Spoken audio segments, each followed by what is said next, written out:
PT 45 के अंतर्गत उत्तर प्रदेश समसामयिक घटनाक्रम में एक बार फिर से आप सभी का स्वागत है। आज हम यहाँ पर देखिए उत्तर प्रदेश के विशेष घटनाक्रमों को कुछ डिस्कस करेंगे। करंट अफेयर्स के टॉपिक को यहाँ पर देख रहे हैं और इस कड़ी में उत्तर प्रदेश से संबंधित कुछ इंपॉर्टेंट एस्पेक्ट को देखेंगे। जिस तरीके से सिलेबस में परिवर्तन आया, जैसे मैंने पहले भी कहा है कि यहाँ पर आपके करंट अफेयर्स इंपॉर्टेंट हो जाते हैं। उत्तर प्रदेश से जुड़ी हर एक न्यूज, हर एक घटनाक्रम, हर एक शासनादेश, उससे संबंधित विभिन्न प्रकार के परिवर्तन और नए यहाँ पर विकासात्मक योजना, समसामयिक योजनाएं, हर तरीके की चीजें आपके लिए इंपॉर्टेंट है। उत्तर प्रदेश संबंधित इंडेक्स या फिर निवेशिक स्थितियां, औद्योगिक हो या फिर देखा जाए कृषिगत चीजें, वो आपको यहाँ पर पढ़नी पड़ेंगी।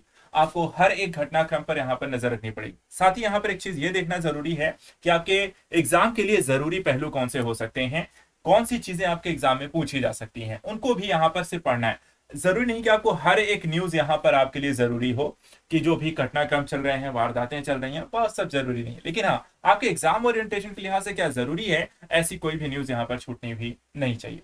तो इस कड़ी में यहाँ पर बस आपको ये वीडियो सीरीज यहाँ पे लगातार देखनी है। उत्तर प्रदेश संबंधित जो इंपॉर्टेंट न्यूज होंगी, जो घटनाक्रम है, करंट अफेयर्स है, हम इस सीरीज के माध्यम से आपको कंप्लीट करेंगे।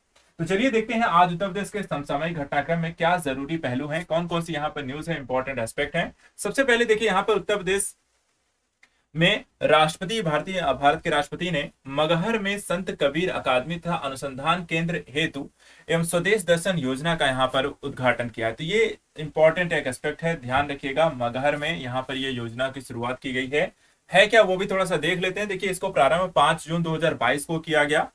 राष्ट्रपति रामनाथ कोविंद ने उत्तर प्रदेश के संत कबीर नगर जिले के मगहर में संत कबीर अकादमी और अनुसंधान केंद्र तथा स्वदेश दर्शन योजना का उद्घाटन किया। यहाँ पर मुझसे आपके लिए क्वेश्चन है, मगहर संत कबीर से जुड़ा हुआ एक महत्वपूर्ण स्थल है। मगहर यहाँ पर उसकी संत कबीर से जुड़ा हुआ कौन सा घटनाक्रम है जिसके कारण मगहर को यहाँ पर इतनी प्राथमिकता मिलती है? और साथ ही साथ ये भी बताइए, संत कबीर की यहाँ पर जन्म स्थली कौन सी है, इसके बारे में यहाँ पर जरूर बताइएगा। दूसरा यहाँ पे देखिए प्रमुख बिंदु क्या है। राष्ट्रपति देखिए रामनाथ कोविंद जो है वो संत कबीर नगर के मगहर में आने वाले दूसरे राष्ट्रपति हैं और इससे पहले देखा जाए तो missile man APJ Abdul Kalam भी यहाँ पर आ चुके हैं। यहाँ पे देखा जाए तो पर्यटन के लिहाज से एक योजना है जिसको हम जानते हैं स्वदेश दर्शन योजना के नाम से। ये पर्यटन सर्किट एकीकृत विकास के उद्देश्य से पर्यटन और संस्कृति मंत्रालय के द्वारा चलाई जा रही योजना है। देखा जाए तो इस योजना को प्रारंभ किया गया था 2014-15 में और इस योजना का जो उद्देश्य है कि भारत में पर्यटन की क्षमता को बढ़ावा देना, विकसित करना, उसका दोहन करना। स्वदेश दर्शन योजना के माध्यम से पर्यटन मंत्रालय सर्किट की अवसंरचना के विकास के लिए यहाँ पे राज्य सरकारों और संघ राज्य क्षेत्रों के प्रशासन को केंद्रीय वित्तीय सहायता यहाँ पे प्रदान करता है। तो ये यहाँ पर देखिए स्वदेश दर्शन योजना के तहत आपको एक क्वेश्चन यहाँ पर आपके लिए और है। देखिए, इस तरह की न्यूज अब इंपॉर्टेंट हो गई। योजना जैसे जो संत कबीर नगर है यहाँ पर आपका मगहर के क्षेत्र को स्वदेश दर्शन योजना में यहाँ पे शामिल किया गया। ऐसे ही आपको ये बताना है, देखिए स्वदेश दर्शन योजना आपके लिए इंपॉर्टेंट हो गई। क्यों? क्योंकि चर्चा का विषय बन गया, उत्तर प्रदेश के दृष्टिकोण से चर्चा का विषय बन गया। उससे जुड़े हुए पहलू यहाँ पर अब आपको पता होना चाहिए। कुछ यहाँ पर इंपॉर्टेंट एस्पेक्ट तो बता दिए हैं। अब यहाँ पे ये बताना है कि क्या स्वदेश दर्शन योजना के तहत उत्तर प्रदेश के और कौन से जिलों का या और कौन से क्षेत्रों का या और कौन से पर्यटन स्थल यहाँ पर आपको विकसित किए जा रहे हैं, ये आपके लिए यहाँ पर क्वेश्चन है। तो कमेंट बॉक्स में बताइएगा स्वदेश दर्शन योजना के तहत उत्तर प्रदेश के और कौन से पर्यटन क्षेत्रों को शामिल किया गया है। चलिए अगला यहाँ पर देखते हैं। खाद्य सुरक्षा सूचकांक जारी किया गया 2021-22 में। उत्तर प्रदेश को यहाँ पर 8वां स्थान प्राप्त हुआ था। तो देखते हैं क्या है ये खाद्य सुरक्षा सूचकांक, उत्तर प्रदेश की स्थिति और इसके अन्य पहलुओं के बारे में। सबसे पहले देखिए 7 जून 2022 को यहाँ पर विश्व खाद्य दिवस के अवसर पर केंद्रीय स्वास्थ्य मंत्री मनसुख मांडविया से भारतीय खाद्य सुरक्षा मानक प्राधिकरण यानी FSSAI का चौथा राज्य खाद्य सुरक्षा सूचकांक यहाँ पे जारी किया गया और जिसमें उत्तर प्रदेश को यहाँ पे 8वां स्थान मिला। अब यहाँ पर इसमें कुछ गौर करने वाली चीजें हैं। सबसे पहली चीज ये देखिए, विश्व खाद्य दिवस मनाया कब जाता है, तो यहाँ पर आपको डेटा उसका क्लियर हो गया कि 7 जून 2022 को विश्व खाद्य दिवस के अवसर पर, अर्थात कि विश्व खाद्य दिवस जो है वो कब मनाया जा रहा है, तो 7 दिवस। ये एक फैक्ट यहाँ पर आपको ध्यान रखना है। दूसरा यहाँ पर आपको देखिए भारतीय खाद्य सुरक्षा मानक प्राधिकरण, इसके संदर्भ में आपको बनाया, इसकी स्थापना कब हुई थी और इसका यहाँ पर आपके अध्यक्ष कौन होते हैं या फिर इसके कार्य क्या है, ये जरूर देख लीजिएगा।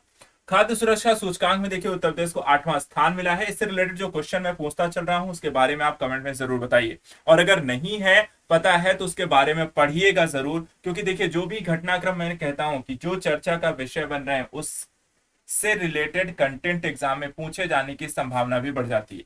तो गौर करते चलिएगा, नजर यहाँ पे रखते चलिए, जो भी इंपॉर्टेंट एस्पेक्ट बताते चल रहे हैं उनको भी यहाँ पर नोट करते चलिएगा। प्रमुख बिंदु क्या है, अब इससे यहाँ पे खाद्य सुरक्षा सूचकांक के पहलुओं को देखते हैं। देखिए मांडविया ने यहाँ पर जो FSSAI के ईट राइट रिसर्च अवार्ड्स और grant phase 2 eat right creativity challenge phase 3 school स्तर पे एक प्रतियोगिता सहित विभिन्न नवीन पहलों की यहाँ पर शुरुआत की है। इसके अतिरिक्त खाद्य सुरक्षा सूचकांक 2021-22 में 17 बड़े राज्यों के बीच यहाँ पर तमिलनाडु 82 अंकों के साथ यहाँ पर शीर्ष पर रहा, जबकि गुजरात 70.5 अंकों के साथ दूसरे स्थान पर, महाराष्ट्र 70 अंकों के साथ तीसरे स्थान पर रहा। तो टॉप 3 यहाँ पर आपके राज्यों के सूचकांक के संदर्भ में तमिलनाडु को पहला स्थान, गुजरात दूसरे और महाराष्ट्र तीसरे स्थान पे है। यूपी का स्थान यहाँ पे 8वां है, तो ये आपको ध्यान रखना है। कई बार फर्स्ट सेकंड थर्ड भी आपसे पूछ लिए जाएंगे। इसके अतिरिक्त खाद्य सुरक्षा सूचकांक 2018-19 में शुरू किया गया था, ठीक है, जिसका उद्देश्य देश में खाद्य सुरक्षा पारिस्थितिकी तंत्र में एक प्रतिस्पर्धी और सकारात्मक बदलाव लाना था। नागरिकों के लिए सुरक्षित भोजन सुनिश्चित करने की दिशा में काम करने के लिए राज्यों और केंद्र शासित प्रदेशों को प्रेरित करने के लिए यह कदम आपको उठाया गया था। बड़े राज्यों की श्रेणी में देखें तो उत्तर प्रदेश तथा ओडिशा 54.5 अंकों के साथ संयुक्त रूप से यहाँ पे 5वें स्थान पर है। इसके अतिरिक्त देखिए यहाँ पर उत्तर प्रदेश का यहाँ पे पहला कार्बन फ्री जोन होगा काशी विश्वनाथ धाम। तो ये एक और इंपॉर्टेंट एस्पेक्ट ध्यान रखिएगा, यूपी का या उत्तर प्रदेश का ये पहला कार्बन फ्री, ठीक है, कार्बन फ्री यहाँ पर जोन स्थापित होगा। कौन सा? काशी विश्वनाथ धाम। इससे रिलेटेड आपको कुछ और फैक्ट यहाँ पे ध्यान रखिएगा। देखिए 8 जून 2022 को यहाँ पर वाराणसी मंडल आयुक्त दीपक अग्रवाल ने बताया था कि काशी विश्वनाथ धाम के क्षेत्र को कार्बन मुक्त करने के लिए मंदिर प्रशासन ने पहल शुरू की है। यह प्रदेश का पहला ऐसा मंदिर होगा जो पूरी तरीके से कार्बन और धूल कणों से यहाँ पर मुक्त होगा, ठीक है। तो ये देखिए यहाँ पे ये प्रदेश का पहला ऐसा मंदिर होगा, तो इस लिहाज से इसको ध्यान रखिएगा। कार्बन मुक्त यहाँ पर आप कह सकते हैं कार्बन फ्री जोन, कार्बन मुक्त क्षेत्र के तौर पे काशी विश्वनाथ धाम। कुछ और पहलू यहाँ पर हैं, जैसे कि प्रदूषण के स्तर को देखते हुए मंदिर प्रशासन ने धाम क्षेत्र को कार्बन और प्रदूषण मुक्त करने के लिए एयर प्यूरिफायर यहाँ पर लगाने का निर्णय लिया है। साथ ही इसके लिए CSR फंड के तहत धाम क्षेत्र में 12 जगहों पर एयर प्यूरिफायर आपको लगाए जाएंगे। इसके साथ काशी विश्वनाथ धाम में अगर हम देखें तो हाई इफिशियंसी पार्टिकुलेट एयर यानी कि हेपा तकनीकी पर आधारित एक एयर प्यूरिफायर लगाए जाएंगे। इस तकनीकी का इस्तेमाल काफी वर्षों से हवा को साफ करने के लिए किया जा रहा है। देखा जाए तो थोड़ा सा हेपा के बारे में ध्यान देते हैं, कैसी तकनीक की है। तो देखिए हेपा जो फिल्टर होते हैं वो 0.3 माइक्रोन से 99.97 से अधिक कणों को यहाँ पर कैद करने में सक्षम है। मोल्ड और बैक्टीरिया को पकड़ पाने की वजह से यह फिल्टर अधिक स्वच्छ वातावरण प्रदान करते हैं। इसके साथ साथ देखा जाए तो मणिकर्णिका घाट पर दहकती चिताओं के कारण काशी विश्वनाथ धाम में PM 2.5 और PM 10 के यहाँ पे कार्बन की मात्रा में अप्रत्याशित रूप से यहाँ पर बढ़ोतरी हुई है, और वहीं निर्माण कार्य के कारण आसपास के क्षेत्र में पेड़ पौधों में भी कमी आई है।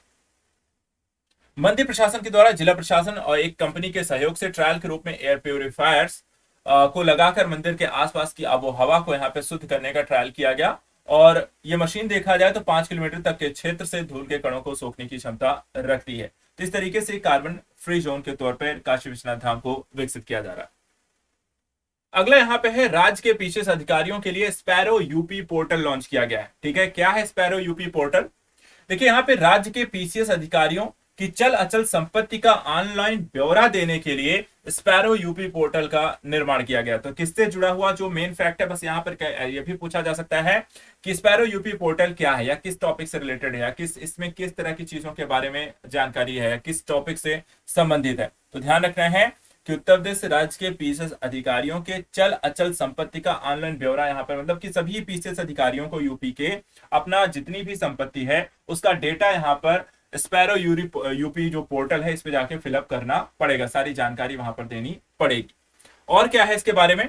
तो इन अफसरों की वार्षिक गोपनीय प्रविष्टि भी अब ऑनलाइन दी जाएगी। इससे पहले राज्य सरकार ने मंत्रियों और आईएएस अधिकारियों को अपनी संपत्ति का ब्यौरा देने के निर्देश दिए थे। तो ये देखिए जाए तो पहले मंत्रियों को, उसके बाद आईएएस अधिकारियों को और अब पीसीएस अधिकारियों को भी यहाँ पर इसमें शामिल किया गया है।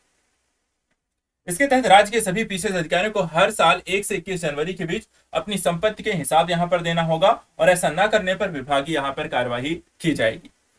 साथ ही यहाँ पर देखा जाए प्रत्येक अधिकारी को हर साल अप्रैल में पिछले वर्ष के लिए अपना सेल्फ अप्रेजल भी ऑनलाइन देना होगा। ब्यौरा न देने वाले अफसरों का इसका खामियाजा भुगतना पड़ सकता है और ऐसे लोगों की यहाँ पर वार्षिक प्रविष्टि रोकी जा सकती है। इससे इंक्रीमेंट और पदोन्नति भी यहाँ पर आपकी प्रभावित हो सकती है। इस तरीके से प्रशासन को चुस्त दुरुस्त रखने के संदर्भ से यहाँ पर पारदर्शिता लाने के लिए किए गए यहाँ पर एक बेहतर प्रयास उत्तर प्रदेश पुलिस प्रशासन के दृष्टिकोण से। इसके बाद आता है आगरा कैंट स्टेशन को मिला है ग्रीन रेटिंग। ध्यान रखिएगा, ठीक है। एक स्टेशन जो है आगरा कैंट स्टेशन को कौन सी रेटिंग मिली है? Green rating. तो ग्रीन रेटिंग को लेकर थोड़ा सा यहाँ पे समझते हैं। एक तो फैक्ट यहाँ पर ये आपको ध्यान रखना है, देखा जाए तो आगरा रेल मंडल के वाणिज्य प्रबंध प्रशस्ति श्रीवास्तव ने यहाँ पे बताया कि आगरा कैंट स्टेशन को DRM ऑफिस और रेलवे अस्पताल को हरियाली, कूड़ा प्रबंधन और सफाई के मामले में IGBC की ओर से ग्रीन रेटिंग यहाँ पर दी गई है। देखा जाए तो आगरा कैंट परिसर को हरा भरा बनाने के प्रयास से किए गए 2 साल से प्रयास और स्टेशन में रनिंग रूम से मिस में लोगों, पायलट और गार्डों के लिए भोजन बायोगैस प्लांट पर यहाँ पर बनाया जाता है। साथ ही स्टेशन से एकत्रित कचरे का इस्तेमाल यहाँ पर किया जाता है इसमें। और इसी तरह से रेलवे अधिकारियों के यमुना रेस्ट हाउस में बायोगैस प्लांट भी यहाँ पर आपको संचालित है।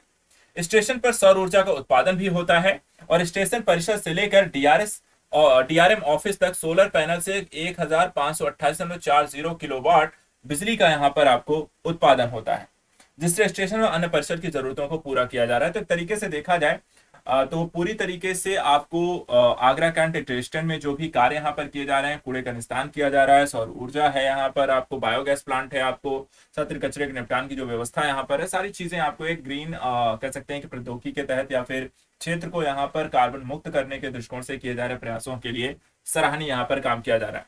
तो ये आपको ध्यान रखना है, आगरा कैंट स्टेशन को मिला है ग्रीन रेटिंग। इसके बाद अगला इसमें है उत्तर प्रदेश में स्थापित होगी इजरायली तकनीक पर आधारित 150 हाई टेक यहाँ पर नर्सरी। ठीक है, तो कहां स्थापित होगी और इसकी क्या विशेषता है वो थोड़ा सा समझ लेते हैं। देखिए, उत्तर प्रदेश सरकार ने यहाँ पे बागवानी को बढ़ावा देने और ग्रामीण आजीविका में सुधार लाने के दोहरे उद्देश्य की पूर्ति के संदर्भ में महात्मा गांधी राष्ट्रीय ग्रामीण रोजगार गारंटी अधिनियम की योजनाओं के तहत इजरायली तकनीक पर आधारित 150 हाईटेक नर्सरी स्थापित करने का निर्णय लिया है। अब देखा जाए तो इसमें कैसे स्थापित किया जाएगा, क्या क्या इसके प्रमुख बिंदु हैं। सबसे पहले देखिए, स्कीम के तहत यहाँ पर बेर, अनार, कटहल, नींबू, आम, अमरूद, मोरिंगा, ड्रैगन फ्रूट आदि जैसे फल और स्थानीय भौगोलिक परिस्थितियों तथा आसपास के क्षेत्रों के आधार पर मांग के अनुसार यहाँ पर सब्जियां उगाने के लिए प्रत्येक जिले में 2 हाईटेक नर्सरी यहाँ पर स्थापित या नर्सरी यहाँ पर विकसित की जाएंगी। ठीक है, तो टोटल 150 है, 75 जिले हैं, प्रत्येक में 2, तो टोटल 150 यहाँ पर आपको हाईटेक ये नर्सरी बनाई जाएंगी, जिसमें इस तरह के पेड़ पौधे, फल और सब्जियां इत्यादि उगाए जाएंगे। देखा जाए तो 150 हाईटेक नर्सरियां राज्य के कृषि विज्ञान केंद्रों में, कृषि विश्वविद्यालयों के परिसर में और बागवानी मिशन के अनुसंधान केंद्रों में ही स्थापित यहाँ पर की जाएंगी, ताकि किसानों को आसानी से यहाँ पे प्रशिक्षित भी किया जा सके। तो एक तरीके से वैज्ञानिक और किसान के साथ एक बेहतर समागम स्थापित करना, उनको यहाँ पर न सिर्फ यहाँ पर नर्सरी कैसे लगाई जाएगी उससे संबंधित अन्य यहाँ पे जानकारी से प्रशिक्षित करना, ताकि किसानों को आसानी से यहाँ पर अपने अपने क्षेत्रों में फिर इसका विकास करना हो या लगाना हो तो वो आसानी से इसे सीख सके। साथ ही इसके परिणामों के बारे में भी वैज्ञानिक स्तर पर कृषि अनुसंधानों होने के कारण उसकी लाभ हानि जैसी चीजों के बारे में भी यहाँ पर अनुसंधान किए जा सकेंगे। अब देखा जाए तो इस नर्सरी में उत्पादित पौधों को इच्छुक स्थानीय किसानों, क्षेत्रीय स्तर पर किसान उत्पादक संगठनों, राज्य स्तर पर अन्य निजी नर्सरी, राष्ट्रीय स्तर पर विभिन्न राज्य सरकारों के द्वारा रोपण के लिए बाद में आपको बेचा जाएगा। मुख्यमंत्री योगी आदित्यनाथ ने अगले 5 वर्षों के दौरान बागवानी फसलों की खेती के क्षेत्र को 11.6% से बढ़ाकर यहाँ पर 16% और खाद्य प्रसंस्करण इकाइयों को 6% से बढ़ाकर 20% करने के महत्वाकांक्षी लक्ष्य यहाँ पर निर्धारित किए हैं, ताकि फलों, सब्जियों और मसालों के प्रसंस्करण के साथ साथ समग्र उपज को भी बढ़ाया जा सके। साथ ही देखा जाए तो बस्ती और कन्नौज जिलों में क्रमशः फलों और सब्जियों के लिए Indo Israel centre of excellence की भी यहाँ पर स्थापना की गई है। तो ध्यान रखिएगा कहां स्थापित है आपका Indo Israel centre for excellence, तो ये आपका कन्नौज और बस्ती 2 जिलों में यहाँ पर स्थापित है, ताकि किसानों के यहाँ पर गुणवत्तापूर्ण पौधे आपको मिल सके। चलिए अगला यहाँ पे देखिए एक आदेश आया है जो कि कह सकते हैं इलाहाबाद हाईकोर्ट के द्वारा दिया गया एक निर्णय है। कई बार यहाँ पे डिसीजन मेकिंग देखिए इस तरह के जो इलाहाबाद हाईकोर्ट से जुड़े कुछ मुद्दे हैं या जो निर्णय यहाँ पे आए हैं वो भी चर्चा का विषय बनते हैं। कुछ इंपॉर्टेंट एस्पेक्ट इसमें है, जैसे कि एक यहाँ पे दिया गया कि जो सत्र न्यायालय है, सत्र न्यायालय के मजिस्ट्रेट के समन आदेश को रद्द नहीं कर सकता है। ये यहाँ पर आपको उच्च न्यायालय का यहाँ पर निर्णय है। क्या है थोड़ा सा मामला वो भी देख लेते हैं। देखिए हाल ही में इलाहाबाद हाईकोर्ट ने एक पुनर्विचार याचिका पर सुनवाई करते हुए कहा कि सत्र न्यायालय जो है वो पुनरीक्षण शक्ति का प्रयोग करते हुए मजिस्ट्रेट द्वारा पारित संज्ञान और समन आदेश को रद्द नहीं कर सकता है। ठीक है, यह आदेश जो है न्यायमूर्ति समीम अहमद की पीठ ने प्रभाकर पांडे की पुनर्विचार याचिका पर सुनवाई करते हुए दिया है।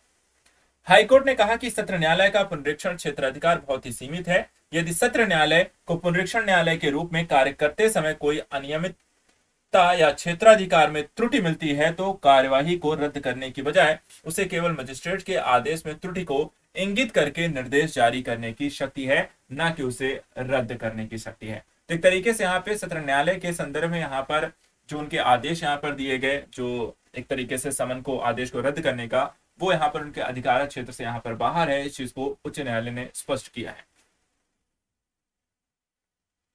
अब इसके संदर्भ में कुछ यहाँ पर मामले भी हैं, जैसे कि मामले में शिकायतकर्ता के द्वारा विरोधी पक्ष के खिलाफ आईपीसी की धारा 147, 504, 506, 427, 448, 379 के तहत एफआईआर दर्ज कराई गई थी। मामले में जांच अधिकारी ने एक रिपोर्ट यहाँ पे प्रस्तुत की और इसके बाद देखा जाए तो मजिस्ट्रेट ने विरोध याचिका पर विचार करते हुए मामले के रिकॉर्ड को देखने के बाद आरोपी को धारा 379 के सीआरपीसी के तहत यहाँ पे तलब किया। हाईकोर्ट ने कहा कि आरोप पत्र दाखिल होने के बाद मजिस्ट्रेट के पास 4 तरीके होंगे और उनमें से किसी एक को वह आगे की कार्यवाही के लिए अपना सकता है।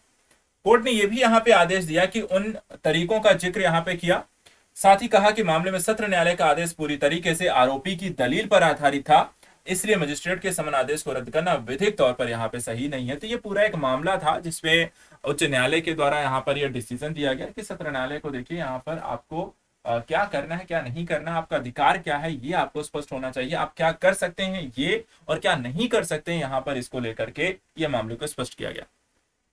चलिए अगला यहाँ पर है देश में पहली बायो स्रोत से खोजी गई नैनो सिलिका। यह हाल ही में देखा जाए तो नेशनल शुगर इंस्टीट्यूट द्वारा गन्ने की खोई की राख में नैनो सिलिका की यहाँ पर खोज की गई। इस राख से निकलने की जो तकनीकी है वो एनएसआई ने विकसित की है, जिसे अब पेटेंट यहाँ पे कराया जा रहा है। एनएसआई के निदेशक प्रोफेसर नरेंद्र मोहन ने बताया कि नैनोसिलिका पार्टिकल्स की खोज और इसकी तकनीकी का विकास जो है वो senior research fellow doctor Shalini Kumari ने यहाँ पर किया है। इस तकनीक को विकसित करने में यहाँ पर करीब 2 साल लग गए हैं। प्रोफेसर नरेंद्र मोहन ने बताया कि इन तकनीक को पेटेंट करने की प्रक्रिया शुरू हुई है और गोवा में 28-29 जुलाई को भारतीय चीनी प्रौद्योगिकी संघ के सम्मेलन में इस तकनीक को यहाँ पे प्रस्तुत किया जाएगा। देखा जाए तो नैनोसिलिका के संदर्भ में थोड़ा सी जानकारी भी यहाँ पर ले लेते हैं। देखिए मिनरल स्रोत से जो नैनो सिलिका मिल रही है उसकी कीमत देखा जाए तो 700 से 1000 रुपए किलो यहाँ पर पड़ती है, लेकिन खोई की राख से मिली नैनो सिलिका की कीमत 100 रुपए प्रति किलो यहाँ पर आपको पड़ेगी, तो काफी सस्ती यहाँ पर आपको पड़ जाएगी। और गन्ने की खोई का इस्तेमाल चीनी मिल के बॉयलर के ईंधन के रूप में होता है और इससे निकलने वाली जो राख अभी तक यहाँ पे गड्ढा पाटने के भी काम आती थी। इसे प्रदूषण कारक भी यहाँ पे माना जाता था और इसका कारण इसका निस्तारण करने में चीनी मिलों का खर्च यहाँ पर बढ़ जाता है, लेकिन इससे निकलने के का वाला नैनोसिलिका पार्टिकल प्रदूषण को सोखने के भी यहाँ पर काम आता है। तो एक तरफ यहाँ पर देखा जाए तो नैनोसिलिका की कीमत भी आपको गन्ने की खोई से जो प्राप्त हो रही है वो भी कम है, दूसरा यहाँ पर देखा जाए तो प्रदूषण को दूसरी तरफ सोखने का भी काम आएगी, तो यहाँ पर डबल आपको एक तरीके से पॉजिटिवनेस आपको देखने को मिलेगी। साथ ही देश में देखा जाए तो चीनी मिलों से 50 लाख टन खोई प्राप्त होती है, जिसे जलाने पर करीब 15 लाख टन यहाँ पर राख प्राप्त होती है और इस लाख से लगभग 3 लाख टन यहाँ पे नैनोसिलिका पार्टिकल्स आपको प्राप्त हो सकता है। खोई की 1 किलो राख से करीब 20% नैनोसिलिका पार्टिकल्स मिलते हैं और नैनोसिलिका पार्टिकल्स का जो प्रयोग है वो दवा उद्योग, पेंट, बैटरी उद्योग, lithium iron battery, nano fertiliser आज के इस्तेमाल में यहाँ पर किया जाता है। तो ये फैक्ट यहाँ पे ध्यान रखेगा। एक तो नैनो सिलिका के संदर्भ में उत्तर प्रदेश देखा जाए तो गन्ने के क्षेत्र में यहाँ पर उत्पादन में भी। और एक चीज यहाँ पे, चलिए मैं ऐसे क्वेश्चन यहाँ पे पूछ लेता हूँ आपसे, ये बताइए कि उत्तर प्रदेश का गन्ने उत्पादन या चीनी उत्पादन में उत्तर प्रदेश का भारत में कौन सा स्थान है? ठीक है, ये आपको यहाँ पर बताना है। और दूसरी चीज यहाँ पे जो फैक्ट के रूप में ध्यान रखी है, नैनो सिलिका से संबंधित इसका प्रयोग पार्टिकल्स का हम कहाँ कहाँ करते हैं, ये भी आपको ध्यान रखना है। अगली बात यहाँ पे देखिए, नैन उत्तर प्रदेश कैबिनेट ने तबादला नीति 2022 को यहाँ पर मंजूरी दे दी है। और इसके तहत यहाँ पर देखा जाए तो एक बहुत ही इंपॉर्टेंट एक घटनाक्रम आप देखने को मिलते हैं कि लगातार विभिन्न घटनाक्रमों में नई नई यहाँ पर आईएएस आईपीएस अधिकारियों के संदर्भ में हो, पीसीएस अधिकारियों के संदर्भ में हो, तो आए दिन आपको तबादले की न्यूज सुनने को मिलती है कि आज 15 पीसीएस अधिकारियों का तबादला कर दिया गया, आज 10 आईएएस अधिकारियों का तबादला कर दिया, आज 10 डीएम का यहाँ से वहां ट्रांसफर कर दिया गया। देखा जाए तो जो आईएएस अधिकारियों के संदर्भ में या डीएम इत्यादि के संदर्भ में बोला जाता है कि 3 साल का एक कार्यकाल उनका होता है किसी एक क्षेत्र में, लेकिन उसके संदर्भ में कोई एक रूल्स रेगुलेशन न होने के कारण, तबादला जैसी ट्रांसफर की नीति न होने के कारण इनको आए दिन यहाँ पे प्रशासन के स्तर पर डिसीजन लिए जाते हैं ट्रांसफर करने के संदर्भ। तो एक कोई निश्चित नियम ना होने के कारण यहाँ पे काफी एक अस्थिरता, प्रशासनिक अस्थिरता आपको इसमें देखने को मिलती है। और इसके कारण कोई नीति नियोजन भी आपको सही समय पे देखने को मिलती नहीं है। लेकिन अगर देखा जाए उत्तर प्रदेश कैबिनेट ने फाइनली यहाँ पे तबादला नीति को यहाँ पे मंजूरी दी है, तो समझते हैं क्या है तबादला नीति। देखिए 14 जून 2020 को मुख्यमंत्री की अध्यक्षता में उत्तर प्रदेश की कैबिनेट ने यहाँ पे तबादला नीति 2022 को मंजूरी दी है। और इस नीति के तहत 15 से 30 जून तक तबादले किए जाएंगे और यह नीति वर्ष 2022-23 के लिए है।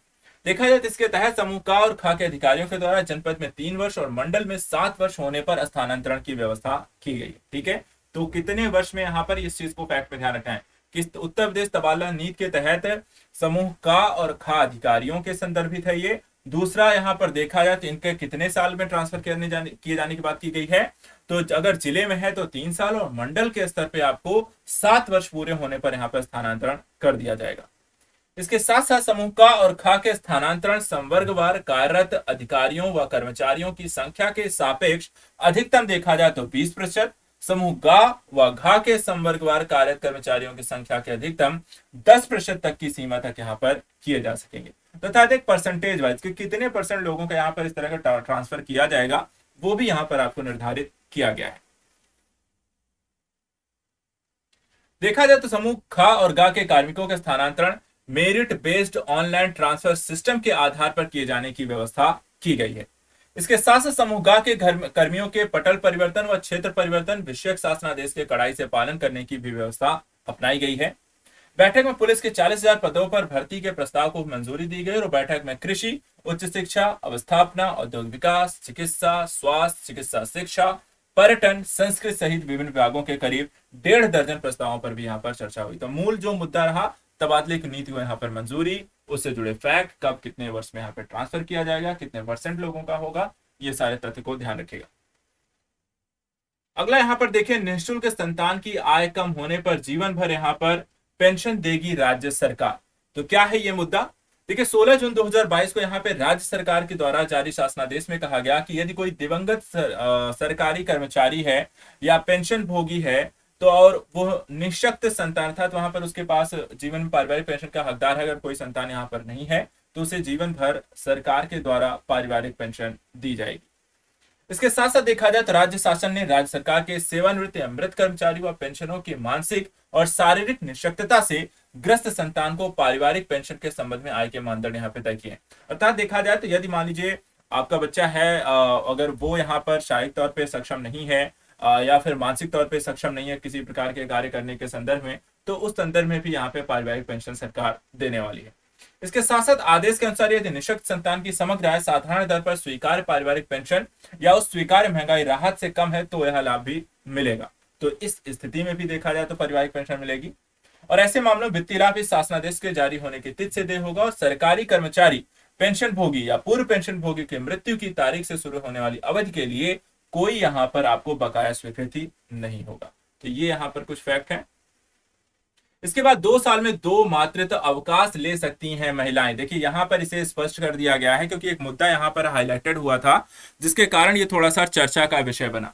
ठीक है, क्या मुद्दा रहा, क्यों यहाँ पर चर्चा का विषय बना? देखिए मुद्दा यहाँ पे क्या है, 16 जून 2022 को इलाहाबाद हाईकोर्ट ने मातृत्व अवकाश के मामले में महिला कर्मचारियों को 2 साल में 2 मातृत्व अवकाश देने का यहाँ पे बड़ा फैसला किया है।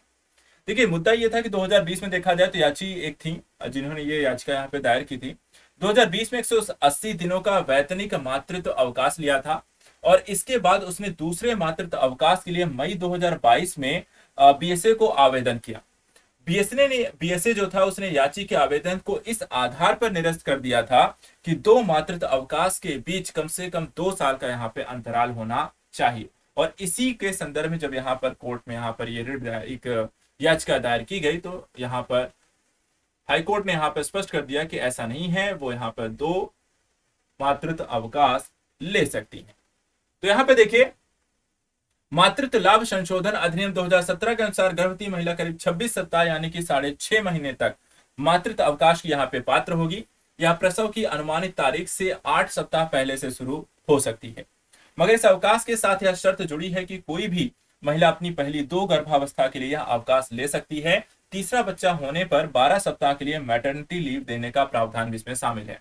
तो देखा जाए तो प्रावधान बहुत स्पष्ट है, ये यहाँ पर जुड़ा हुआ है। आपको पहली 2 गर्भावस्थाओं में वहां पर वो ले सकते हैं, करीब यहाँ पर देखा जाए तो 8 सप्ताह का यहाँ पर अवकाश और उसके साथ तीसरे बच्चे में 12 सप्ताह का यहाँ पर अवकाश शामिल है। अब कोर्ट ने यहाँ पे इसी को स्पष्ट किया कि मातृत्व लाभ अधिनियम के अनुसार याची को मातृत्व अवकाश दिया जाना न्याय के हिसाब से, क्योंकि वहां पे इसके प्रावधान हैं तो आपको ये देना होगा।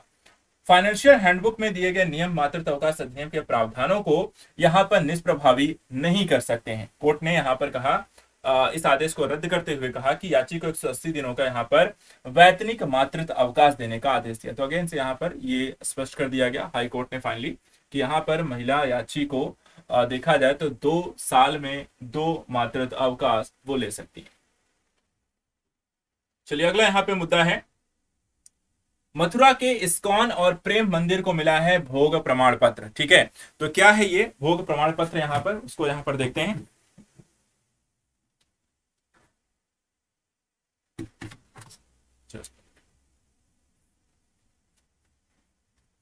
ठीक है, यहाँ पर मथुरा के इस्कॉन और प्रेम मंदिर को भोग प्रमाण पत्र यहाँ पर मिला है।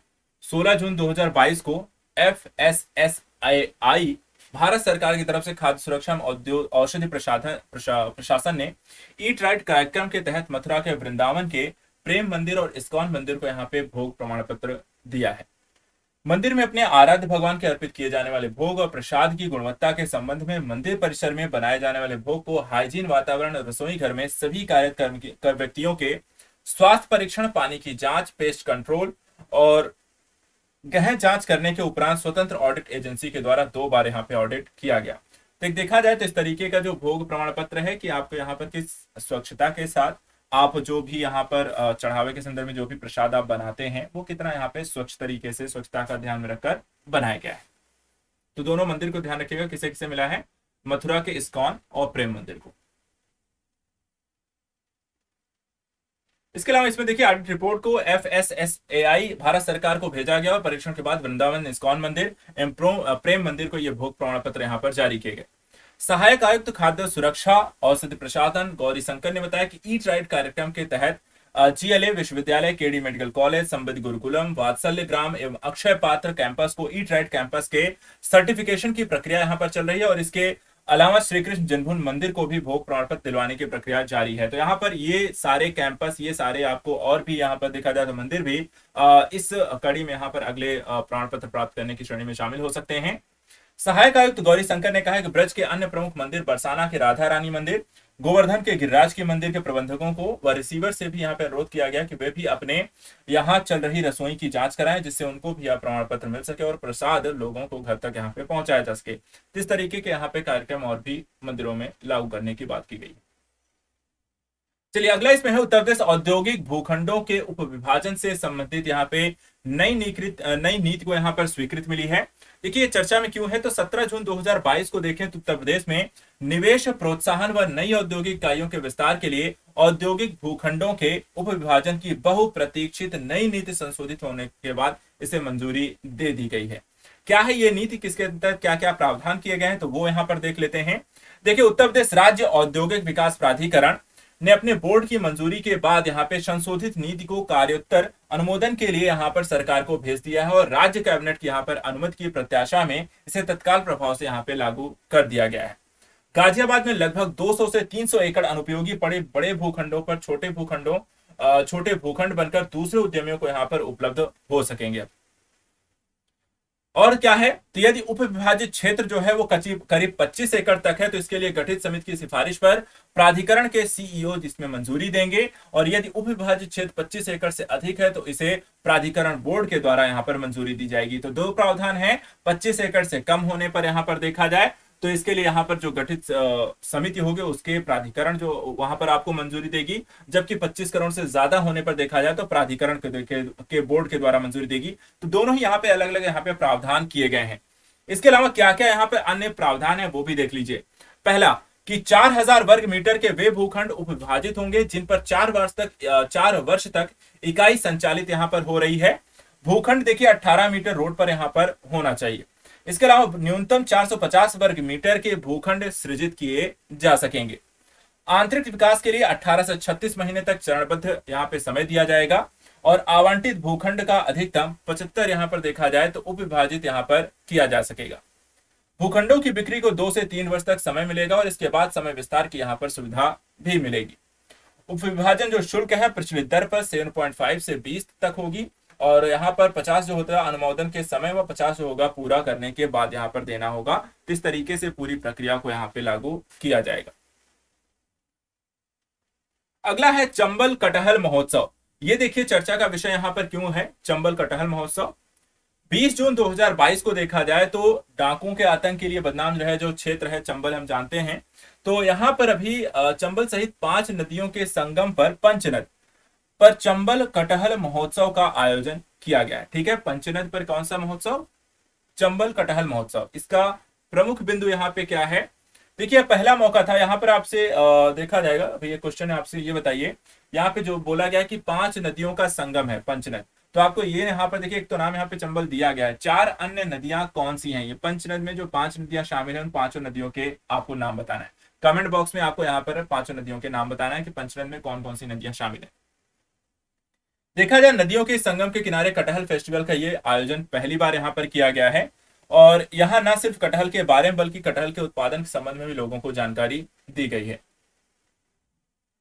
देखा जाए तो इसे चंबल फाउंडेशन चंबल घाटी की सकारात्मक पहचान विश्व के सामने लाने के लिए लगातार प्रयास इसमें किए जा रहे हैं। इसमें कई प्रदेशों से लाए गए कटहलों की प्रदर्शनी इसमें लगाई गई। चंबल के बीहड़ में पैदा होने वाले सबसे बड़े आकार के कटहल के साथ ही थाईलैंड के रंगीन कटहल ने लोगों को यहाँ पर ध्यान आकर्षित किया। साथ ही ब्रिटिश काल में चंबल क्षेत्र में बड़े पैमाने पर कटहल की खेती होती थी और हत्या संगीन जुर्म कटहल के 5 बड़े पेड़ों पर यहाँ पर देखा जाए तो जमानत यहाँ पर मिल जाती थी। तो इस तरीके से देखा जाए कटहल की एक अच्छी खासी इंपॉर्टेंस थी यहाँ पर। इसके अलावा केला और अनानास के स्वाद जैसा पका हुआ कटहल खाने का देश में यहाँ पर खूब चलन है। तो इस तरीके की चीजें यहाँ पर कटहल के एक इंपॉर्टेंस बढ़ाने और एक व्यापारिक दृष्टिकोण से कटहल को विकसित करने के लिए इस तरीके का आयोजन यहाँ पर किया गया था। ठीक है, तो ये आपको ध्यान रखना है और जो क्वेश्चन मैंने आपको पूछा है उसका भी आंसर आपको देना है। अगला देखिए यहाँ पे लखनऊ में खुला उत्तर प्रदेश का पहला ट्रांसजेंडर सेल यहाँ पर ओपन किया गया है। 23 जून 2022 को देखा जाए तो पुलिस उपायुक्त सोमेन वर्मा ने लखनऊ पुलिस कमिश्नरेट के कैसरबाग कोतवाली में प्रदेश के पहले ट्रांसजेंडर सेल पुलिस सहायता केंद्र का उद्घाटन किया है। देखा जाए तो पुलिस उपायुक्त पश्चिम सोमेन वर्मा ने यहाँ पे समाज कल्याण विभाग के द्वारा उत्तर प्रदेश के सभी थानों में ऐसी हेल्प डेस्क स्थापित करने के भी निर्देश दिए गए हैं और इसी कड़ी में देखा जाए तो लखनऊ कमिश्नरेट में पहला ट्रांसजेंडर यहाँ पे डेस्क बनाया गया है। इसका मकसद ये है कि ट्रांसजेंडरों की शिकायतों को सुनवाई करना और शिकायतों का 24 घंटे में यहाँ पे निस्तारण करना। इस सेल के शुरू होने से अब ट्रांसजेंडर जो हैं और महिलाएं को पुलिस के पास जाने में संकोच यहाँ पे नहीं करना पड़ेगा और इस सेल से सिर्फ महिला पुलिसकर्मियों की यहाँ पे तैनाती की गई है। इनकी सुरक्षा के लिए हर थाने में सुरक्षा सेल भी बनाया जाएगा और जहां पे ट्रांसजेंडरों की शिकायतों को जल्द से जल्द निस्तारण किया जाएगा। अगली योजना यहाँ पे है घरौनी योजना। क्या है उत्तर प्रदेश की घरौनी योजना, देखिए यहाँ पे 25 जून 2022 को मुख्यमंत्री योगी आदित्यनाथ ने घोषणा की है कि उत्तर प्रदेश के गांव में रहने वाले करीब 2.5 करोड़ लोगों को अक्टूबर 2023 तक घरौनी प्रमाण पत्र यहाँ पे प्रदान किया जाएगा। यह घोषणा 11 लाख ग्रामीणों को घरौनी प्रमाण पत्र वितरित करने के लिए आयोजित एक कार्यक्रम के दौरान यहाँ पर किया गया। इस योजना के पहले से ही 34 लाख लोग यहाँ पे लाभान्वित हो चुके हैं। यह भी बताया गया कि लाभार्थियों को प्रमाण पत्र वितरण में तेजी लाने के लिए राज्य के करीब 1,10,300 राजस्व गांव में ड्रोन द्वारा भूमि का सर्वेक्षण और इस वर्ष अगस्त तक पूरा कर लिया जाएगा। देखा जाए, घरौनी प्रमाण पत्र जो है ग्रामीणों को आसानी से ऋण प्राप्त करने में सक्षम बनाने के साथ ही उन्हें अपने व्यवसाय को स्थापित करने तथा इसका विस्तार करने में यहाँ पे सुविधा प्रदान करता है। इसके अतिरिक्त घरौनी योजना पैतृक भूमि और संपत्तियों को उनके सही मालिकों को हस्तांतरित करने की भी यहाँ पर सुविधा प्रदान करती है। तो एक तरीके से भूमि का सर्वेक्षण करना, किसके नाम पर उनको उस तरह का प्रमाण पत्र देना और उस प्रमाण पत्र के आधार पर आप नए यहाँ पर व्यवसाय शुरू करने से संबंधित यहाँ पर बैंक की तरफ से ऋण ले सकते हैं। साथ ही किसके नाम पर है किसके नहीं, विवादास्पद स्थितियां तो उसको भी यहाँ पर स्पष्ट करने के लिए ये घरौनी प्रमाण पत्र योजना लागू की गई। अगला यहाँ पर देखिए, प्राकृतिक खेती को बढ़ावा देने के लिए बोर्ड का गठन करेगी उत्तर प्रदेश सरकार। 27 जून 2022 को विश्व बैंक के द्वारा उत्तर प्रदेश सतत और समान विकास की ओर विषय पर आयोजित एक सम्मेलन के दौरान यहाँ पर मुख्यमंत्री योगी आदित्यनाथ ने कहा कि राज्य सरकार के द्वारा प्राकृतिक खेती को बढ़ावा देने के लिए एक बोर्ड का गठन करेगी। इसमें 2022-23 के बजट में बुंदेलखंड के क्षेत्र के 7 जिलों में प्राकृतिक खेती को बढ़ावा देने का भी प्रावधान किया गया था। साथ ही केंद्र सरकार ने प्राकृतिक खेती को बढ़ावा देने के लिए गंगा नदी किनारे 5 किलोमीटर के क्षेत्र की यहाँ पर पहचान की है। प्राकृतिक खेती के बारे में जागरूकता पैदा करने के लिए उत्तर प्रदेश सरकार ने जनवरी 2020 में एक विशेष अभियान गंगा यात्रा भी यहाँ पर शुरू की थी। इसके अतिरिक्त उत्तर प्रदेश ने प्राकृतिक खेती के लिए गंगा नदी किनारे 27 जिलों की यहाँ पर पहचान की है, जहां पर प्राकृतिक खेती को बढ़ावा दिया जाएगा। भारत में देखिए, परंपरागत कृषि विकास योजना के तहत प्राकृतिक खेती को बढ़ावा देने के लिए भारतीय प्राकृतिक कृषि पद्धति कार्यक्रम का भी यहाँ पे क्रियान्वयन किया जा रहा है। तो प्राकृतिक खेती से रिलेटेड यहाँ पे ध्यान रखिएगा। अब यहाँ पे ये आपको बताना है कि प्राकृतिक खेती होती क्या है, ये भी क्वेश्चन आपके लिए। ये प्राकृतिक खेती का तात्पर्य क्या है, ठीक है, इसका यहाँ पर आपको शॉर्ट फॉर्म में यहाँ पे आंसर दीजिए कि इसका मतलब क्या होगा। चलिए, एक और न्यूज आप यहाँ पर मैं जाते जाते आपको बता देता हूँ लास्ट की आज के वीडियो में। यहाँ पर ये अंतिम न्यूज है आपके लिए। अयोध्या में 300 एकड़ में यहाँ पर बने 300 करोड़ रुपए में बनेगा सबसे लंबा सरयू रिवर फ्रंट बनेगा। ठीक है, सरयू रिवर फ्रंट कहाँ बन रहा है, अयोध्या में यहाँ पे पड़ रहा है। इसको भी थोड़ा सा देख लेते हैं क्या है।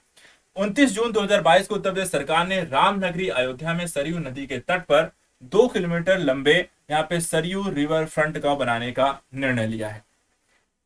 सबसे पहले बीच के जो कच्चे जो घाट थे उन्हें 39 करोड़ रुपए की लागत से पक्का किया जा रहा है। इससे न सिर्फ अयोध्या का गौरव बढ़ेगा बल्कि बाढ़ के समय परेशानियों से लोगों को यहाँ पे निजात मिलेगी। साथ ही पर्यटकों को यहाँ पर आपको एक तरीके से आकर्षित करने का मौका मिलेगा। सरयू के किनारे नए घाट से लेकर गुप्तार घाट तक कुल 14 प्रमुख घाट हैं। उनमें गुप्तार घाट, कैकई घाट, कौशल्या घाट, लक्ष्मण घाट, पाप मोचन घाट, ऋण मोचन घाट, अहिल्याबाई घाट, जटायु घाट, जानकी घाट, नया घाट जैसे कई प्रसिद्ध आपको घाट देखने को मिलेंगे। साथ ही 232 करोड़ 56 लाख रुपए की लागत से बनने वाले सबसे लंबे घाट का प्रस्ताव दिसंबर 2020 में सिंचाई विभाग के सरयू नहर खंड सरकार के द्वारा यहाँ पर भेजा गया था। तो ये आपको बनाया जा रहा है सबसे लंबा सरयू रिवर फ्रंट। तो ये है आपका आज के घटनाक्रम का। आज के इस वीडियो में उत्तर प्रदेश के समसामयिक घटनाक्रम की एक यहाँ पर न्यूज, काफी सारी यहाँ पर इंपॉर्टेंट एस्पेक्ट हमने डिस्कस किए हैं, अलग अलग योजनागत चीजों को, शासनादेशों को, नीतियों को और अन्य प्रकार के कुछ फैक्ट को। तो ये आपको यहाँ पर इसका रिवीजन कर लीजिएगा। नेक्स्ट वीडियो में हम उत्तर प्रदेश संबंधित कुछ और घटनाक्रमों को लेकर मिलेंगे। तब तक के लिए thank you so much and good night.